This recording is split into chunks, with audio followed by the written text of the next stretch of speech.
Good morning, first year commerce and arts. This is the part 12 lecture of the economics. Earlier in the part 11 we have discussed the LPG concept, especially LPG का हम लोगों ने L for liberalization और P for privatization का discussion किया. Today we will discuss the globalization. वैश्वीकरण हिंदी में. देखो बेटा, ऐसा है कि जब लिबरलाइज होगा कोई इकॉनमी हमारी लिबरलाइज है, लाइसेंसिंग प्रणाली से मुक्ति हुई, बहुत से सेक्टरों को मुक्त किया गया, पब्लिक सेक्टर से मुक्त किया गया कि प्राइवेट सेक्टर में जाए, डिसइन्वेस्टमेंट पॉलिसी लाया गया कि जिसमें पब्लिक सेक्टर की कंपनियों का शेयर प्राइवेट सेक्टर में ट्रांसफ़र किया गया, जिससे कि एक बोर्ड ऑफ डायरेक्टर में कंपोजिशन बन गया government official and private sector के लोगों का, जो दोनों अपने अपने एक अलग अलग उद्देश्य के तहत काम करते हैं. पब्लिक सेक्टर के लोग सोशल मोटिव पर काम करेंगे तो प्राइवेट सेक्टर के लोग प्रॉफिट मोटिव, तो एक रियल कंपोजिशन भी बनता है ऑफ द मिक्स्ड इकॉनमी. काफ़ी कुछ चीज़ें बदलाव हुई और एक्सपोर्ट ओरिएंटेड इंडस्ट्रीज़ को ज़्यादा बढ़ावा दिया जाने लगा और ये सब सारे एक माहौल, एक पॉजिटिव माहौल बनना शुरू हो गया in the economy, with in the economy. और जब पॉजिटिव माहौल बनना शुरू हो गया तो निश्चित रूप से जब घर के अंदर पॉजिटिव माहौल बनेगा, सब कुछ प्रोग्रेस होगा. उसी तरह घर आप एक देश समझ लीजिए तो वहाँ पर क्या होगा कि लोग बाहर के लोग भी आपके यहाँ आना चाहेंगे, यहाँ के लोग भी बाहर. एक हमारी इकॉनमी ओपन हुई. We are interacting the global market. That is the globalisation. Globalisation is the third part of this LPG concept, जिसके तहत हम लोगों ने जो है बाहर के हम लोगों ने इंटरेक्ट किया और उसके तहत जो सबसे बड़ा चीज़ हुआ वो था, अगर कैपिटल का इनफ्लो हो रहा है तो हमारे यहाँ से भी लोग बाहर जा रहे थे, लेकिन इनफ्लो ज़्यादा हुआ. So many private sector are coming in India to invest their money, to invest their knowledge, to bring the new technology. और जब ये आएगा तो स्वाभाविक रूप से हमारे पास सोशल और कल्चरल चेंजेस भी आएंगे, जो हमारे इस इकोनॉमिक्स का विषय नहीं है, सोशल साइंस का विषय है, लेकिन हम आपको यहाँ पर चर्चा में बता दे रहे हैं. तो ये कैपिटल आया और साथ ही साथ एक चीज़ और हुआ. अब तो हम नहीं देख रहे हैं कि यहाँ के लोग भी जाके विदेश में इन्वेस्ट कर रहे हैं. रिलायंस कंपनी ने काफ़ी जगहों पर इन्वेस्ट किया. आपको जानकर ये आश्चर्य होगा कि चंद्रयान जो हमने लोगों ने छोड़ा, जो 95% सक्सेस था, 5% ड्यू टू सर्टेन रीजन नहीं था. पहले रूस को दिया गया था बनाने को, लेकिन रूस ने किसी कारणोंवश मना कर दिया. बाद में यहाँ के वैज्ञानिकों ने खुद अपने ही संसाधन और अपने ही रिसोर्सेज से बनाया, कम खर्चे में बनाया. This is the best example for that we are becoming the self dependent. और ये तभी हुआ कि जब हम इतनी तेज़ी से उस समय हमारे पास कैपिटल, नॉलेज, सब कुछ आया, हमारे लोग भी विदेश गए. इसमें एक सबसे बड़ी भूमिका जो अदा किया गया वो था आउटसोर्सिंग. आउटसोर्सिंग में क्या होता है, चूंकि हमारे यहाँ एक विश्व का एक रिपोर्ट के अनुसार हमारे यहाँ लेबर फोर्स, चाहे किसी भी, चाहे फिजिकल लेबर हो चाहे मेंटल लेबर हो, विश्व के डेवलप कंट्री की तुलना में हमारे यहाँ लेबर फोर्स काफ़ी सस्ता है. और जिसका परिणाम हुआ कि विश्व की बड़ी बड़ी कंपनियां हमारे यहाँ के लोगों को धीरे धीरे अपना इन्वाइट करने की लगी. आपने देखा होगा कि आज हम लोगों के बीच से काफ़ी लोग विदेशों में नौकरियां कर रहे हैं. उसका कारण क्या है कि जो चीज़ वहाँ के देश, अमेरिका में मान लीजिए कि वहाँ के लोग अगर 10 लाख मांगते हैं तो हमारे यहाँ के लोग 4 से 5 लाख में वो चीज़ काम कर देते हैं, माने बियरिंग द लो कास्ट. तो ये एक आउटसोर्सिंग. तो आउटसोर्सिंग एक ऐसी विधा है जिसमें हम जो है ऐसी चीज़ों को ये करने लगे. आउटसोर्सिंग कई प्रकार के हुए. केपीओ नॉलेज का हुआ, नॉलेज का आदान प्रदान हुआ. एलपीओ लीगल में हम लोगों ने किया. बिजनेस का बिजनेस आउटसोर्सिंग हो, बीपीओ जिसको कहते हैं, उसमें हुआ. ये सारी चीज़ें हमारे यहाँ बड़ी तेज़ी से हुई. और जब प्राइवेट सेक्टर और ये वर्ल्ड मार्केट से लोग आने लगे तो निश्चित रूप से रिसर्च एंड डेवलपमेंट में भी काफ़ी काम होने लगा. और मनी मार्केट एक बहुत बृहद रूप, मनी मार्केट और कैपिटल मार्केट काफ़ी बृहद रूप लेने लगा, जिसमें पैसे का संचालन, चाहे वो शॉर्ट टर्म हो चाहे लॉन्ग टर्म हो, बड़ी तेज़ी से होने लगा. और हमारी इकॉनमी कहीं ना कहीं इंटरलिंक कर गई with the other economy. Interdependent. पहले थे, देखो इंडिपेंडेंट भी होना गलत है, टोटल डिपेंडेंट भी होना गलत है। हमारी जरूरत है इंडिपेंडेंट की, हमारी इंडिपेंडेंट होने लगे। और जो एक आर्टिफिशियल बैरियर था गुड्स एंड सर्विसेज का आदान प्रदान का, वो कहीं ना कहीं उसको तोड़ा गया और जिसका प्रदान हुआ था वो होने लगा। तो आउटसोर्सिंग ने काफ़ी कुछ किया गया। आईटी सेक्टर में बहुत बड़ी रिवोल्यूशन आया ड्यू टू दिस रीजन। आपने देखा कि जब से ये 1991 के बाद जब प्राइवेटाइजेशन और ग्लोबलाइजेशन हुआ, तो वहाँ पर आपका, आप सोचिए LIC जैसी संस्था जो गवर्नमेंट की थी, उसको भी जो है उसमें भी कई प्राइवेट सेक्टर आए और उनको उसको कंपटीशन देने लगे। So many private foreign banks establish हुए, कंपटीशन देने लगे हमारे नेशनलाइज्ड बैंक को, ठीक है ना। और अब तो आपने देखा भी भारत सरकार ने अपनी बजट में जो है LIC को जो है डिसइन्वेस्टमेंट की तरह लाया। इसमें एक जो बहुत महत्वपूर्ण रोल अदा किया, कि आप लोगों को वहाँ थोड़ा सा जानकारी देंगे, कि वो था हमारे यहाँ पहले हम लोग गेट पर साइन किए थे general agreement trade and tariff पर। General agreement trade and tariff जो 1947 में इसका हुआ था। It was the agreement between the, I think 23 countries were signed on it at that time, ठीक है ना। That was the agreement, but that agreement was not very much enforceable. That agreement was mainly done with the view to international cooperation in the trade and other market, कि international cooperation मिलेगा। लेकिन बाद में GATT has been converted in 1995 as an organization with the WTO, World Trade Organization के रूप में उसको convert कर दिया गया। और 153 उस समय मेंबर ने साइन किया। इस समय है भी 153, और अराउंड 30 जो कंट्री हैं, द प्रोसेस अभी भी उसमें है। इसका हेड ऑफिस जो है जेनेवा में है। इसका मूल काम है वर्ल्ड ट्रेड ऑर्गेनाइजेशन का, कि विश्व स्तर पर, या आप देखो GATT was the agreement and WTO is a organisation. ये एक फॉर्मल ऑर्गेनाइजेशन UN के अंडर में बनाया गया, जिसका मुख्य उद्देश्य इंटरनेशनल कोऑपरेशन, देखो हम सेंटेंस बोलेंगे, acting as the forum of the multilateral trade organise negotiation, implementing the multilateral trade agreement, उसको करना, seeking the resolve the trade dispute, अगर किसी विदेश ट्रेड डिस्प्यूट होता है उसको रिजॉल्व करना, cooperating with the other international institution of economic policy making.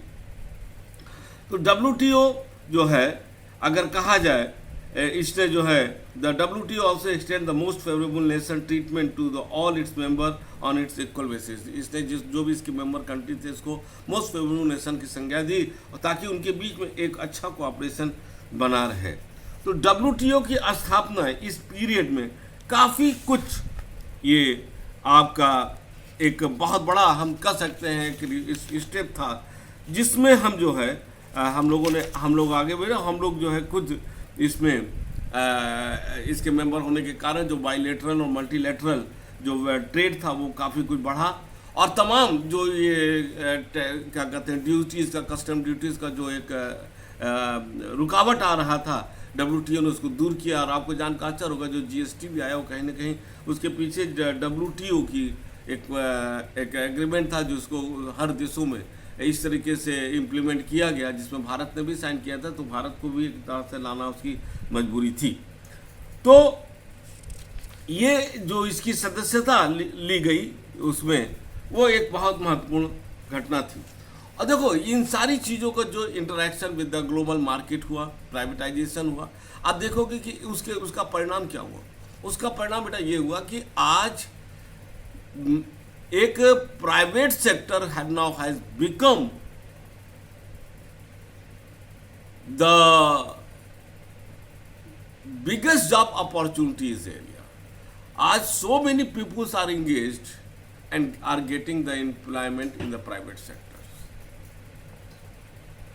एक बहुत बड़ा, क्योंकि देखिए देश जो है, गवर्नमेंट एक सीमा तक ही नौकरी प्रोवाइड कर सकती है, सबको नौकरी नहीं दे सकती। रोजगार की समस्या प्राइवेट सेक्टर ने काफ़ी कुछ दिया। आप देखते हो कि हमारे आपके परिवार में भी काफ़ी कुछ लोग जो है क्या कहते हैं प्राइवेट सेक्टर में ज़्यादा काम कर रहे हैं, कोई फलाना पैकेज है, कोई ठिकाना पैकेज है, ये है वो है। ये ज़रूर है कि जब से ये सारी चीज़ें हुई हैं तो कैपिटल मार्केट का कहीं ना कहीं एक खुशबू तो आता ही है हमारे इकॉनमी में, और उसका परिणाम है कि market they were manipulating the market, they are enforcing their mechanism is total control the market through the demand and supply. ठीक है ना। तो ये जो है ये सारी चीज़ें यहाँ से आपका होना शुरू हुआ कि मार्केट एक काफ़ी कुछ हुआ और लोगों को बहुत अच्छा रोजगार भी मिला, डायरेक्ट एंड इनडायरेक्ट। ठीक है ना। डायरेक्ट और इनडायरेक्ट, पहले सोचो BSNL होता था, आज प्राइवेट सेक्टर में रिलायंस कंपनी भी है, तमाम ऐसी ऐसी कंपनियां हैं जो हमारे रोजगार दे रही हैं। तो उसका परिणाम हुआ कि एक अच्छा खासा जो है हमारे जो GDP है वो बढ़ा। ठीक है ना। लगातार वृद्धि भी हो रहा है GDP का। अगर आप लोग अपने जो आप लोगों के पास किताब आप उसमें देखोगे तो काफ़ी कुछ है कि 81 में 5% था और 2000 इस समय 2007 और 12 के बीच में 8% 8.2 हो गया। हाँ, आर्थिक सुधार जहाँ पर हुआ, एक चीज़ और खूबी हुआ कि जो हम लोग कहते थे कि agriculture too much dependability on the agriculture is not good, yes, ये इस एरिया में इसमें रिड्यूस किया एग्रीकल्चर डिपेंडेबिलिटी में और लोग अदर सेक्टर की तरफ मूव करना शुरू कर गए। और लेकिन हाँ, एक चीज़ हुआ कि हमारे यहाँ एक मैन्युफैक्चरिंग सेक्टर से ज़्यादा हमारे यहाँ सर्विस सेक्टर डेवलप कर गया। एक बहुत बड़ी कमी भी थी। और ये दूसरी चीज़, अर्थव्यवस्था जब हमारा बेटा खुला तो हमारे यहाँ रिजर्व फंड, क्योंकि पैसा आने लगा, हमारे फॉरेन एक्सचेंज फंड क्या काफ़ी वृद्धि हुई। उसमें इंडिविजुअल लेवल से लेकर के इंस्टीट्यूशनल लेवल पर हमारे जो इन्वेस्टर्स हैं वो काफ़ी कुछ यहाँ पर आए और पैसा लगाए। ठीक है ना। तो ये सारी चीज़ें, और भारत में अब एक्सपोर्ट ओरिएंटेड इंडस्ट्रीज़ की भी स्थापना होने लगी।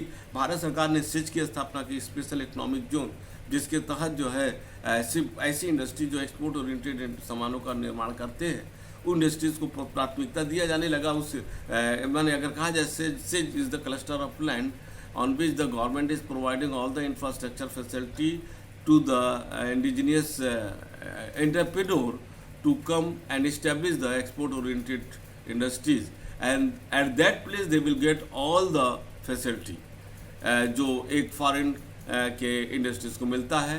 उसमें उनको टैक्स रिलीफ, उनको subsidy, grant, so many things जो उनको एक मिलता है, सब कुछ वहाँ मिलता है। एक बहुत बड़ा ये इस चीज़ का था। ठीक है ना। तो अब इससे क्या हुआ कि जब हमारे यहाँ बाहर से सप्लाई आने लगी तो मार्केट में सामान आने लगा, तो कंपटीशन जब बढ़ा तो एक तरह से कहा जाए कि प्राइस मैकेनिज्म का तो सिस्टम लागू हो गया। और जो कहीं न कहीं महंगाई पर दोनों उसका हुआ, महंगाई बढ़ी भी तो महंगाई पर नियंत्रण भी, क्योंकि जब उधर से बाहर से आएगा सामान तो निश्चित रूप से जब डिमांड और सप्लाई, जब डिमांड और सप्लाई का ज़्यादा गैप रहता है, demand is more than the supply, तो महंगाई आती है। जब बाहर से माल आने लगा, यहाँ पर बनने लगा, तो हमारे यहाँ सप्लाई धीरे धीरे सप्लाई और डिमांड का गैप घटा, तो कहीं ना कहीं महंगाई पर भी नियंत्रण हुआ, रोजगार में भी वृद्धि हुआ, कृषि क्षेत्र में भी हमारे यहाँ वृद्धि हुआ। ठीक है ना। जो हाँ, ये जरूर कहेंगे कि जो लाभ मिलना चाहिए उतना नहीं मिला, क्योंकि ज़्यादा से ज़्यादा हमारे यहाँ सर्विस सेक्टर जो है ज़्यादा बढ़ा। ठीक है। बहुत ज़्यादा इन्वेस्टमेंट भी आया, ये सब सारी चीज़ें हमारे यहाँ हुई। आर्थिक जो हमारे यहाँ आर्थिक सुधार था उसमें एकदम कहा जाए कि जो सामाजिक क्षेत्रों में जो सार्वजनिक व्यय की वृद्धि दर थी वो कम हुआ। कारण क्या हुआ? जैसे हम एक सेंटेंस बोल रहे हैं कि इस अवधि में कर घट करके कर वंचना नियंत्रित कर राजस्व संग्रह बढ़ाने की ये है कि आपका जो है गवर्नमेंट एक तरह से हुआ ना, जब इतना से हुआ तो एक स्लैब बढ़ा और लोगों ने ज़्यादा से ज़्यादा जो टैक्स देने वाले लोग हैं वो भी क्या कहते हैं वो भी आमदनी करने लगे, तो टैक्स उनको ऊपर भी टैक्स का कलेक्शन हुआ, तो जो फिजिकल डिफिसिट था वो कहीं ना कहीं जो एक गैप बढ़ रहा था वो भी हमारे यहाँ काफ़ी कम हुआ। तो ये अगर ये कहा जाए कि जो एलपीजी, बेटा अब हम इसको अगर समराइज करें तो थ्रू द एलपीजी कॉन्सेप्ट, अब हम अपनी भाषा में अगर बोलें, through the LPG concept our economy has open all the barriers थोड़ा रिस्ट्रिक्टेड एरिया को छोड़ करके सारे बैरियर को तोड़ा गया, इकोनॉमिक बैरियर को, और उसको तोड़ करके हम लोगों ने जो है पूरे वर्ल्ड, नाउ अब हमारा जो मार्केट है, इंडियन मार्केट नहीं, वो पूरा वर्ल्ड मार्केट, ग्लोबल मार्केट हुआ। कहते भी ये कहावत है, think act in local, think like global. तो ये इसी के बाद आया कि हमको भर में काम करें, लेकिन हमको सोचना पड़ेगा ग्लोबल के तहत, क्योंकि ग्लोबल मार्केट में आज हमारे देश में जिस तरीके से ये मार्केट इंटरेक्ट किया, विदेशी कंपनियां आ रही हैं, रोजगार उत्पन्न हुआ, लोगों की आमदनी बढ़ी, और लोगों की आमदनी बढ़ी तो लोगों का आय बढ़ा।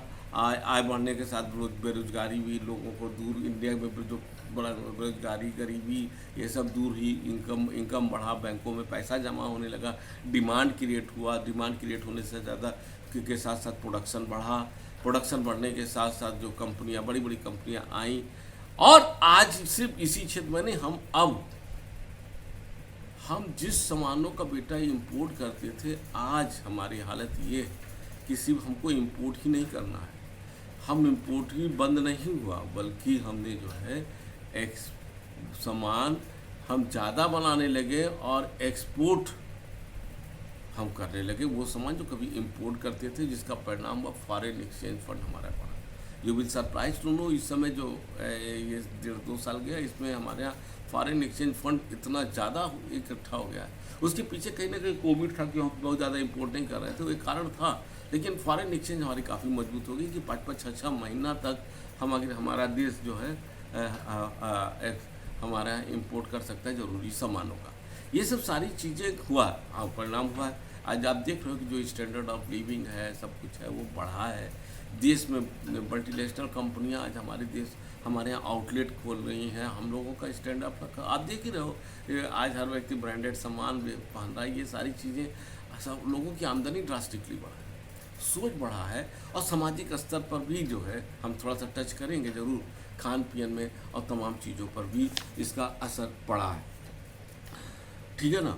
और ये ज़रूर हुआ, जो हम एक चीज़ ये कहना चाहेंगे, अगर जितना अर्थशास्त्र जानते हैं उसके हिसाब से, कि जैसे इस समय एट प्रेजेंट टाइम अगर हम बात करें तो हमारे यहाँ 64% आबादी अभी भी residing in the rural areas, और उसका 80% एग्रीकल्चर सेक्टर में है। इसका मतलब करीब 55% एग्रीकल्चर सेक्टर।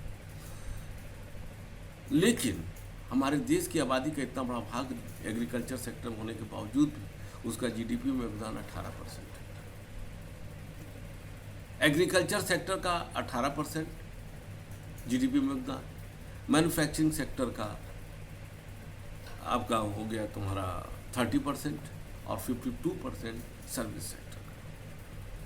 ये इसलिए हम बोल रहे हैं ये डेटा, क्योंकि चाइना और जब हम भारत की तुलना करते हैं तो जानते क्या आता है, वो ये आता है कि चाइना में एग्रीकल्चर से सेक्टर से जब शिफ्ट किया तो मैन्युफैक्चरिंग सेक्टर में लोग गए। हमारे यहाँ मैन्युफैक्चरिंग सेक्टर से ज़्यादा हमारे यहाँ लोग चले गए सर्विस सेक्टर में, और सर्विस सेक्टर कहीं ना कहीं एक सप्लाई चेन क्रिएट करने लगा।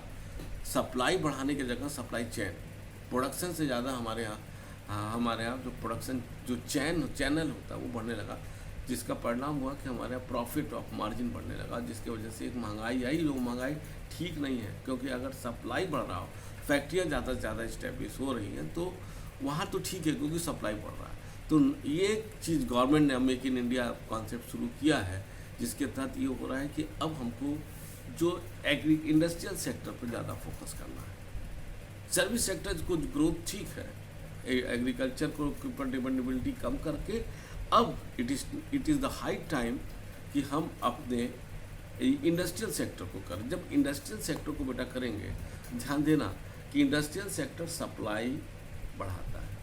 जब डिमांड और सप्लाई का गैप कम होगा तब महंगाई रुकेगी। लेकिन जब सप्लाई चेन बढ़ता, सर्विस सेक्टर में सप्लाई नहीं बढ़ता, सप्लाई चेन बढ़ता। एक दुकानदार है तो उसी सामान को 4 दुकानदार बेच रहे हैं, तो हर आदमी मार्जिन ऑफ प्रॉफिट रखता है। जब हर आदमी मार्जिन रखेगा तो सप्लाई चेन बढ़ रहा है, उसके वजह से मार्जिन ऑफ प्रॉफिट बढ़ा तो महंगाई आती है। तो जो ये महंगाई आ रही है, इट इज़ नॉट गुड, क्योंकि वो सप्लाई चेन की वजह से है, सप्लाई की वजह से। तो ये हमारे यहाँ ये प्रॉब्लम आ रहा है इस टाइप के इकॉनमी में, कि महंगाई हम लोग अर्थशास्त्र की भाषा में बोलते हैं कि inflation up to a certain limit is good for the economy, but it is also the point to consider कि on which ground the inflation is अगर कहा जाए is good, अगर वो कहा जाए वो सप्लाई बढ़ना चाहिए और एक सर्टेन वो हेल्दी इकॉनमी होगा। हमारे यहाँ सप्लाई चेन बढ़ा, तो जब स्टार्टअप इंडिया आया, आज startup India, make in India, so many programs जो हमारे यहाँ गवर्नमेंट ने लॉन्च किया, उसका उद्देश्य है कि सप्लाई चेन तो अपनी जगह है, सप्लाई को बढ़ाना, एक्सपोर्ट।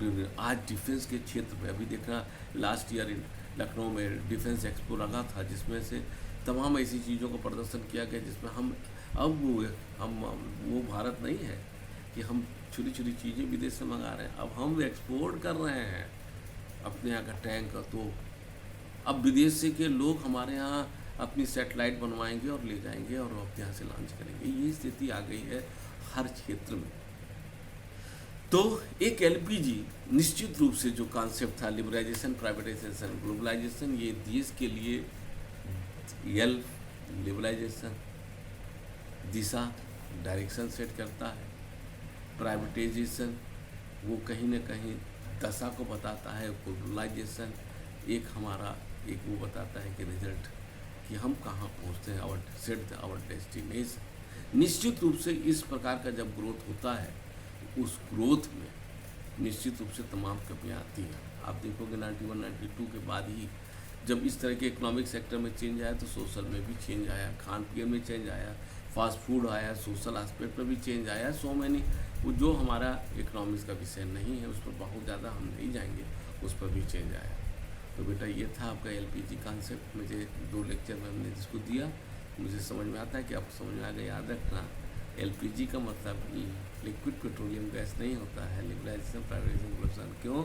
ये इकोनॉमिक्स क्लास है, ठीक है ना। तो इसको ध्यान से पढ़िएगा। और अब तो आपका टेस्ट भी शुरू होने वाला है। For that test, good day and good luck. Thank you.